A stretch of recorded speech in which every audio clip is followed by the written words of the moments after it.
오바댜 1장 1절부터 14절입니다. 주 여호와께서 에돔에 대하여 이와 같이 말씀하시니라. 우리가 여호와께로 말미암아 소식을 들었나니 곧 사자가 나라들 가운데 보내심을 받고 이르기를 너희는 일어날지어다. 우리가 일어나서 그와 싸우자 하는 것이니라. 보라, 내가 너를 나라들 가운데 매우 작게 하였으므로 내가 크게 멸시를 받느니라.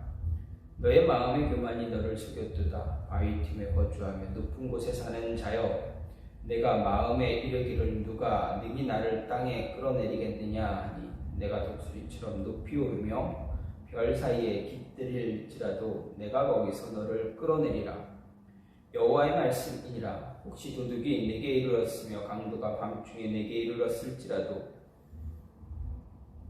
만족할 만큼 훔치면 그치지 아니하였겠느냐. 혹시 포도를 따는 자가 내게 이르렀을지라도 그것을 얼마쯤 남기지 아니하였겠느냐. 내가 어찌 그리 망하였는고 에서가 어찌 그리 수탈되었으며 그 감춘 보물이 어찌 그리 빼앗겼는고. 너와 약조한 모든 자들이 다 너를 쫓아 변경에 이르게 하며 너와 화목하던 자들이 너를 속여 이기며 내 먹을 것을 먹는 자들이 내 아래에 함정을 파니 내 마음에 지각이 없음이로다. 여호와의 말씀이라. 그날에 내가 에돔에서 지혜 있는 자를 멸하며 에서의 산에서 지각 있는 자를 멸하지 아니하겠느냐. 듬이나 내 용사들이 놀랄 것이라. 이로 말미암아 에서의 산에 있는 사람은 다 죽임을 당하여 멸절되리라. 내가 내 형제 야곱에게 행한 포악으로 말미암아 부끄러움을 당하고 영원히 멸절되리라. 내가 멀리 섰던 날 곧 이방인이 그의 재물을 빼앗아가며 외국인이 그의 성문에 들어가서 예루살렘을 얻기 위하여 제비 뽑던 날에 너도 그들 중 한 사람 같았느니라. 내가 형제의 날 곧 그 재앙의 날에 방관할 것이 아니며 유다 자손이 패망하는 날에 기뻐할 것이 아니며 그 고난의 날에 내가 입을 크게 벌릴 것이 아니며 내 백성이 환난을 당하는 날에 내가 그 성문에 들어가지 않을 것이며 환난을 당하는 날에 내가 그 고난을 방관하지 않을 것이며 환난을 당하는 날에 내가 그 재물에 손을 대지 않을 것이며 내 거리에 서서 그 도망하는 자를 막지 않을 것이며 고난의 날에 그 남은 자를 원수에게 넘기지 않을 것이니라. 여호와께서 만국을 벌할 날이 가까웠나니 내가 행한 대로 너도 받을 것인즉 내가 행한 것이 내 머리로 돌아갈 것이라. 너희가 14절까지입니다. 오늘 말씀 오바댜 1장 1절부터 14절까지입니다. 오바댜는 구약 성경 가운데 가장 작은 분량의 성경입니다. 그리고 오바댜는 아수르에 대한 하나님의 심판을 예언한 나훔서와 함께 이스라엘 민족이 아닌 이방인을 향한 주요 예언의 대상, 이스라엘 민족이 아닌 이방인을 주요 예언의 대상으로 하고 있습니다. 선지서를 보게 되면 구약의 선지서를 보게 되면 대부분 거의 모든 선지서가 이스라엘을 향한 예언입니다.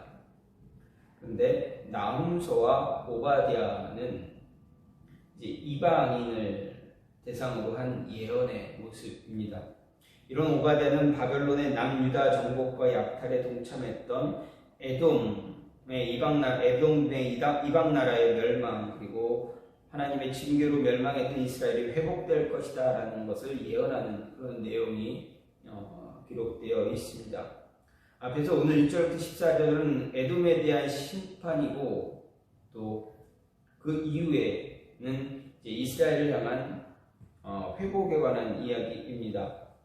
어쨌든 이 말씀을 오바댜를 보게 되면 오바댜 한 장에 걸친 이 오바댜를 두 단락으로 나눌 수 있는데 바로 오늘 말씀이 바로 전반부입니다. 이스라엘을 정복하고 약탈하는 바벨론에 동참했던 에돔에 대한 심판 예언입니다. 먼저 1절 말씀 저자가 오바댜라는 사실과 이 오바댜서가 지닌 기원에 대한 내용입니다. 그리고 예언의 기본 대상이 이스라엘이 아닌 에돔이라는 사실을 이야기합니다. 그리고 전체 내용의 서론으로 에돔 정벌을 명하는 하나님의 사자의 메시지가 소개되고 있습니다. 2절부터 9절 말씀은 에돔을 향한 하나님의 심판의 내용입니다. 여기서 다른 예언서의 경우와 달리 심판의 대상자를 향해서 회개를 촉구하는 내용이 전혀 없다라는 특징이 있습니다. 오직 하나님의 심판만이 뚜렷하게 선포되고 있습니다. 즉 교만한 에돔을 무참하게 몰락시키겠다라는 하나님의 분노, 하나님의 의지가 그대로 나타나고 또 에돔이 당해야 할 철저한 그런 모습, 그들이 어떻게 심판을 당할 것인가에 대한 철저한 모습, 그 모습이 아주 철저하게 잘 기록되어 있습니다. 10절부터 14절은 하나님께서 이처럼 철저하게 에돔을 심판하시는 근거가 무엇인가, 왜 에돔이 심판받아야 마땅한가를 이야기하는데 그 이유가 무엇입니까? 이방 나라가 이스라엘을 침략할 때 에돔은 형제 국가입니다. 그런데 도와주기보다는 오히려 적극적으로 동참하고 그 이스라엘을 침략하는데 힘을 보태는 그런 모습을 보여주고 있습니다. 그것 때문에 하나님께서 에돔을 이제 심판하시겠다라는 것입니다. 에돔의 이런 멸망에 대한 극적인 상황이 예언된 이 오늘 본문 내용 보면 하나님은 하나님의 백성을 괴롭히는 자의 대적이 되어 주신다라는 것입니다. 그리고 그들을 하나님을 대적하는 하나님의 사람들, 하나님의 백성을 괴롭히는 자들을 심판하시는 분이다라는 것을 함께 보여주고 있습니다. 이것은 과거 아브라함에게 약속한 것처럼 너를 저주하는 자에게는 내가 저주하겠다라는 그 말씀이 그대로 이루어지고 있음을 볼 수가 있습니다. 아브라함에게 약속하실 때 하나님 뭐라 말씀하셨습니까? 너를 축복하는 자를 내가 축복하겠다. 너를 저주하는 자 나도 그를 저주하겠다라는 약속, 언약이었습니다. 근데 그 언약의 말씀대로 에돔이 이스라엘을 저주하고 이스라엘을 괴롭혔던 그 모습 때문에 하나님도 역시 에돔을 심판하시는 그런 모습을 볼 수가 있습니다. 이렇게 하나님의 백성을 괴롭히는 주된 이유가 바로 그들이 하나님 앞에서 교만했다라는 것을 보여줍니다. 하나님의 백성 이스라엘을 괴롭히고 했던 그 모습은 이스라엘을 돌보시는, 이스라엘을 이끌어 가시는 하나님, 그 하나님을 온전히 바라보지 못했기 때문에 그렇습니다. 그렇기 때문에 하나님 앞에서 교만했던 그 에돔에게 하나님은 심판을 내려주십니다. 그러면 하나님 앞에서 교만했다라는 이 교만이 어떻게 우리들을 또 에돔을 어떻게 만들었는가, 또 우리를 어떻게 만들고 있는가를 생각해 볼 수가 있습니다. 먼저 교만은 어떻게 합니까? 우리를 굉장히 둔하게 만듭니다. 육체적으로나 영적으로 둔하게 만드는 그런 모습을 갖습니다. 3절 말씀을 보면 하나님은 에돔 족속이 바위 틈에 거하며 높은 곳에 사는 자들이라 말합니다. 문자 그대로 그들은 해발 1500m가 넘는 그런 세일산에 요새를 지어놓고 그곳에 거주했습니다. 한마디로 천혜의 자연 요새입니다. 누구도 쉽게 접근할 수 없는 그런 땅이었습니다. 그런데 이런 그들의 지형적 요건은 그들이 교만을 품게 하는 그런 동기가 되었다라는 것입니다. 그들은 자신들을 땅으로 끌어낼 수 있는 자가 어디도 없다, 누구도 없다, 어떤 민족도 자신들을 땅 밑으로 끌어낼 수 있는 자가 없다라고 생각했습니다. 이것은 하나님, 가장 높은 곳에 계신, 그리고 무엇이든 원하는 대로 무엇이든 행하는 하나님조차 멸시하는 그런 태도임을 볼 수가 있습니다. 당시 에돔 족속이 여호와 하나님의 존재를 인정했든 인정하지 않았든 그들은 높고 견고한 요새로 인해서 자신들은 영원히 견고하게 서 있을 수 있다라고 확신했기 때문입니다. 하나님께서 이 에돔 족속을 심판하신 이유 가운데 하나가 바로 이런 그들의 오만한 교만한 태도입니다. 그들은 자신들의 교만이 스스로 파멸을 자초하는 행위라는 사실을 알지 못했습니다. 이 땅에 존재하는 많은 사람들 가운데서 힘이 있고 돈이 있고 지식이 있는 자들을 보게 되면 그들에게 나타나는 공통적인 모습을 보게 되면 무엇이 나타납니까? 교만한 모습들이 나타나기도 합니다. 그 교만한 태도 때문에 어떻게 합니까? 안하무인격으로 사람들을 무시하거나 사람을 대하기도 합니다. 심한 경우 하나님도 인정하지 않습니다. 그들은 그렇게 함으로 자신들이 더 높아진다고 생각했고 다른 사람들이 자신을 높여줄 것이다 생각했습니다. 하지만 어떻습니까? 에돔 민족의 에돔 족속의 생각은 잘못된 것이다. 그 착각이었다라는 것을 오늘 말씀을 통해서 볼 수가 있습니다. 누구든지 자신을 높이는 자는 낮아지고 오히려 자신을 낮추는 자가 높아지는 것이 하나님의 통치 원리입니다. 성경이 이야기합니다.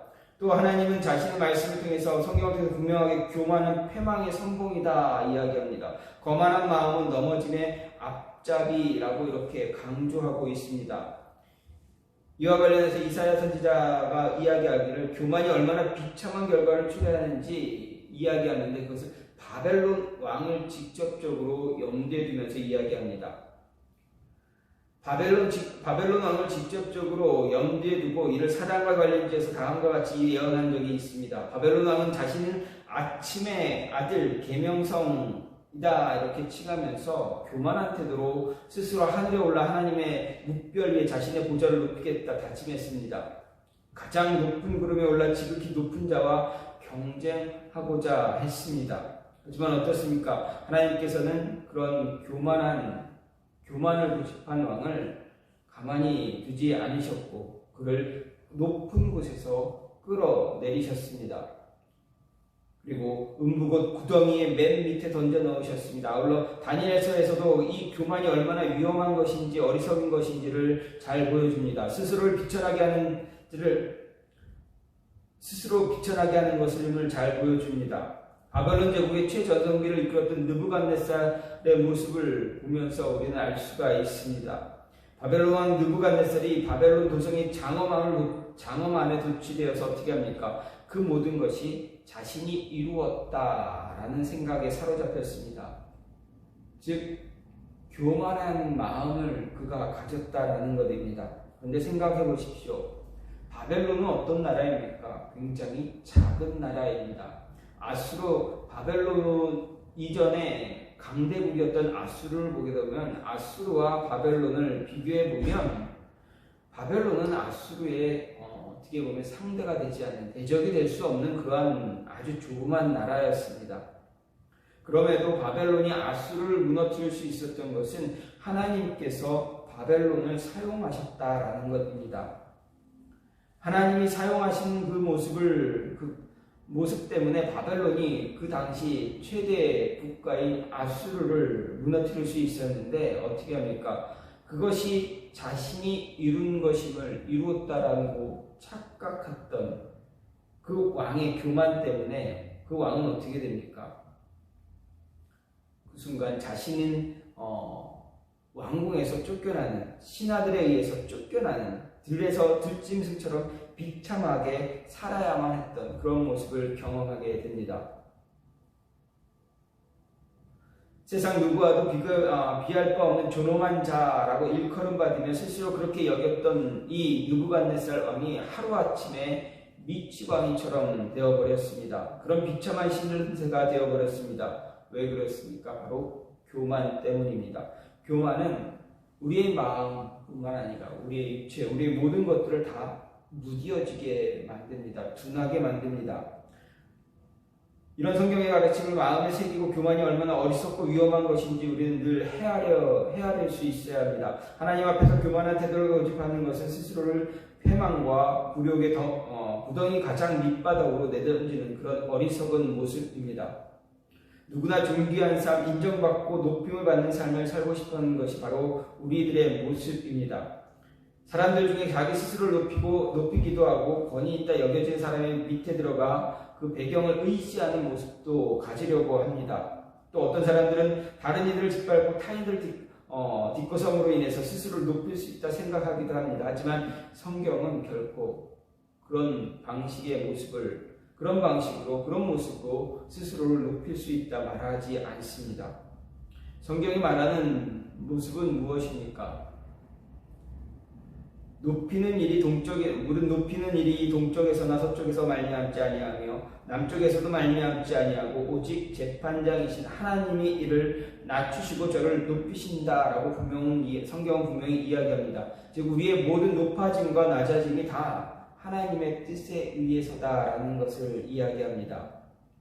스스로 높아지고자 하는 자들의 마음을 하나님은 둔하게 하십니다. 그들 넘어지게 하십니다. 따라서 우리가 기억할 것, 교만함은 우리의 깨달음을 둔하게 만들 뿐만 아니라 우리 스스로를 속이기까지도 한다라는 것 잊지 말아야 합니다. 따라서 우리의 마음이, 우리의 생각이 무언가에 둔해지고 있다라는 것을 느끼신다면 우리의 모습을 먼저 뒤돌아보며 말씀에 비춰보아서 우리가 혹시 교만해지고 있지는 않는가를 생각해 보아야 합니다. 또한 교만은 어떻습니까? 우리의 미래를 망가뜨립니다. 둔하게만 할 뿐만 아니라 둔하게 만들어서 우리를 힘들게 할 뿐만 아니라 우리의 미래를 완전히 망가뜨리게 합니다. 5절과 6절 말씀을 보면 하나님의 에돔에 대한 심판을 어느 정도 할 것인가를 이야기하고 있습니다. 먼저 5절을 보면 도둑과 강도도 다른 사람의 것을 훔치거나 빼앗을 때 만족할 정도가 되면 멈추고 포도원에서 열매를 따는 사람도 모퉁이까지 다 따지 않는다 표현합니다.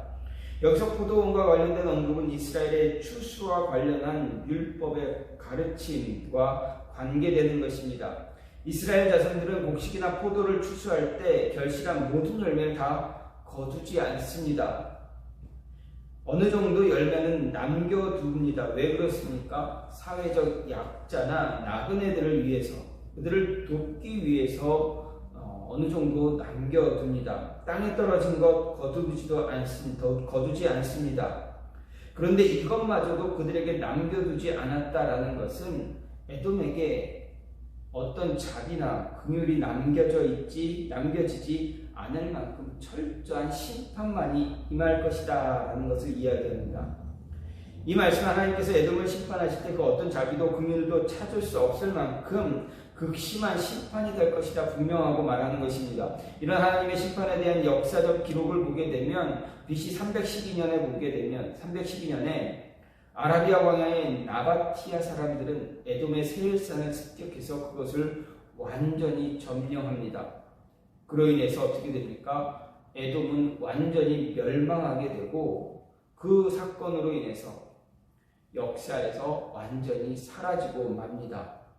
즉 에돔을 향한 오바댜의 예언이 그대로 이루어졌다라는 것을 이야기해 줍니다. 하나도 남김없이 다 파괴되고 빼앗겨 버렸습니다. 이런 무자비한 심판이나 파멸은 비단 에돔에게만 해당하는 것이 아닙니다. 하나님 앞에서 범죄하는 자들, 범죄했음에도 회개하지 않는 사람들, 끝까지 교만함을 버리지 않고 악을 고집하는 자들에게 예외 없이 행해진다라는 것입니다. 이런 좋은 본보기는 예루살렘의 멸망을 통해서 볼 수가 있습니다. 예수님은 분명히 예루살렘을 향해서 예언하셨습니다. 예수님의 예언에 따르면 예루살렘 성전이 파괴되어 돌 하나가 돌 위에 남지 않고 완전히 무너져 내릴 것이다 말씀하셨습니다. 근데 어떻게 됩니까? 예수님의 말씀은 그대로 성취되었습니다.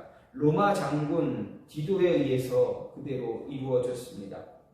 로마 장군 디도는 대군을 이끌고 예루살렘을 진격해서 성읍을 단숨에 점령하고 성전을 철저하게 무너뜨렸습니다. 이 일은 하나님께서 메시아를 배척하고 죽였을 뿐만 아니라 끝까지 위선과 가식, 외식으로 일관했던 유대 종교 지도자들 그리고 이스라엘 백성들을 심판하신 것을 볼 수가 있습니다. 또한 7절을 보게 되면 에돔 족속이 하나님의 심판당할 때 주변국들이 에돔을 어떻게 상대할 것인가를 이야기합니다. 에돔이 심판을 당할 때 이들 주변국들은 그들을 속이며 그들을 정복하며 그들을 몰살하고자 함정을 팔 것이다 라고 말합니다. 그런데 이 본문에서 우리가 주목해야 할 표현은 그것은 그들이 본래 에돔을 적대하거나 질시한 나라가 아니었다라는 것입니다.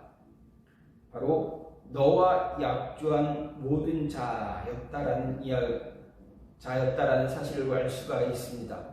여기서 약조하다라는 말, 이 말의 히브리어 표현을 보게 되면 성경에서 언약이라는 말과 동일한 표현입니다. 이 단어는 자르다라는 의미의 단어에서 파송됐는데 당시 가나안 땅에서 언약의 징표로 짐승을 잡아 쪼개고 그 사이를 지나갔던 의식을 이야기합니다. 또 이 표현을 어디서 볼 수가 있습니까? 하나님과 아브라함과의 언약하는 그 과정에서도 볼 수가 있습니다. 짐승을 쪼개고 하나님께서 직접 그 사이를 지나가셨습니다. 이런 언약의 징표는 목숨 걸고 언약을 지키겠다라는 의미입니다. 만약 언약 지키지 않으면 어떻게 됩니까? 자기 자신이 저주받아 언약을 맺을 때 잡은 짐승처럼 쪼개질 것을 이야기합니다. 쪼개질지라도 쪼개질지라도 그 어떤 모습, 어떤 불이한 그 모습, 그것에 대해서 어떤 이야기조차 할 수 없는 그런 모습을 이야기합니다. 이는 그들이 에돔에게 있어 이를 감안할 때 여기서 에돔과 동맹을 맺은 나라, 약조한 나라들, 그들은 에돔과 정말 절친한 관계였다라는 것을 알 수가 있습니다. 그야말로 소위 말하는 혈맹 관계의 나라였습니다. 가족과 같은 나라였습니다. 아울러 그들의 나라들은 내 먹을 것을 먹는 자들이라고 역시 소개하고 있습니다. 이것은 그들이 에돔에게 있어서 가족만큼이나 친밀해서 에돔에 큰 도움을 받고 있음을 알 수가 있습니다. 하지만 오늘 말씀 7절 말씀은 무엇을 보여줍니까? 심판의 날 그들이 도리어 에돔을 추격할 것이고 또 속이고 에돔을 이기고 에돔을 함정 아래에 빠뜨릴 것이다 라고 이야기하고 있습니다. 혈맹 같은 그런 관계, 가족과 같았던 그 관계, 절친의 관계가 오히려 속이는, 끝까지 쫓아가서 무너뜨리려고 하는, 파멸시키려고 하는 그러한 모습으로 변해버린 것입니다. 이런 오늘 말씀은 교만해서 하나님을 바라보지 못하고 자신의 능력을 과신하는 자들에게 주어지는 것이다 라고 할 수가 있습니다. 하나님 의지하지 않고 세상 의지하고 사람 의지하는 것이 얼마나 허망한 것인가를 보여줍니다. 교만은 하나님이 아닌 세상을, 하나님이 아닌 사람을 의지하게 만듭니다. 그래서 교만함의 마지막은 언제나 미래가 보장되어 있지 않다라는 것입니다. 결국 미래를 망치는 것은 다른 외적인 요소에 의해서 망치는 것이 아니라, 외적인 환경 때문에 미래가 망가지는 것이 아니라 우리 안에 있는, 내 안에 있는 교만한 마음 때문에 시작되어진다. 그 교만한 마음으로 인해서 우리의 미래가 망가져버린다라는 것입니다. 에돔이 하나님으로부터 심판의 메시지를 받게 된 것은 하나님의 말씀을 외면하고 사람을 의시하고 자기 삶의 구원과 안전을 확신했던 그런 결과입니다. 교만은 하나님을 믿고 의지해야 할 때 하나님이 아닌 다른 것, 세상을 사람을 찾게 만듭니다. 그로 인해서 오히려 미래를 망치게 만듭니다. 내일을 보장할 수 없는 것을 바라보게 함으로 인해서 모든 것을 무너뜨린다라는 것입니다. 에돔은 철저하게 언약을 맺은 자들이 등을 돌림으로 미래를 보장받지 못했습니다. 에돔에게 일어난 이 모든 모습이 우리에게도 동일하게 일어날 수 있다라는 것 잊지 말아야 합니다. 세상이 아닌, 사람이 아닌 오직 하나님만 바라봄으로 인해서 미래를 망가뜨리지 말고 미래를 준비할 수 있는 자가 되어져야 합니다. 오바댜는 에돔을 향해서 분명하게 하나님의 심판을 이야기합니다. 그들이 하나님 앞에서 심판받을 수밖에 없었던 이유, 그것은 교만 때문입니다. 스스로를 높이고자 했던 그 교만함 때문에 에돔은 형제 국가였던 이스라엘을 오히려 더 어렵게 힘들게 만들었습니다. 이방 나라 바벨론에 의해서 망할 때 더 크게 더 큰 상처를 받게 했던 그 모습을 갖게 됩니다. 하나님은 이러한 모습에서 교만했던 에돔을 향해서 분명하게 선포하십니다. 그리고 에돔에게만 향한 것이 아니라 하나님을 향해서 모든 교만한 자들에게 동일하게 이야기합니다. 교만함을 버리지 못하면 교만하게 되면 마음도 둔해지고 육신도 둔해지고 영적인 모습도 다 둔해지고 그로 인해서 하나님의 심판과 함께 모든 미래가 무너진다라는 것입니다. 여러분의 미래가 내일이 늘 보장되어져 있는 그런 모습이 있기를 간절히 소망합니다. 그러기 위해서는 하나님 앞에 온전한 모습으로 교만한 자의 모습을 버리고 겸손한 모습으로 하나님 앞에 온전하게 서 있을 수 있는 그 모습을 간직해야만 합니다. 그런 모습이 저와 여러분 안에 늘 함께